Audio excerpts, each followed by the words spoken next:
Biz milletmiz, ölmeyecekmiz. Adalettir yolumuz.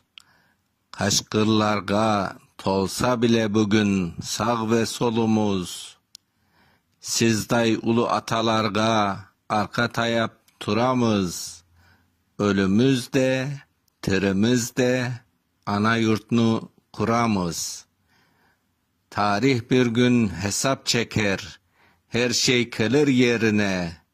Tepemizde adaletin ışıkları körüne.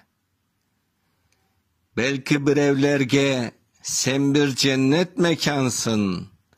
Bizge ise cennet değil, Kırım bizge vatansın.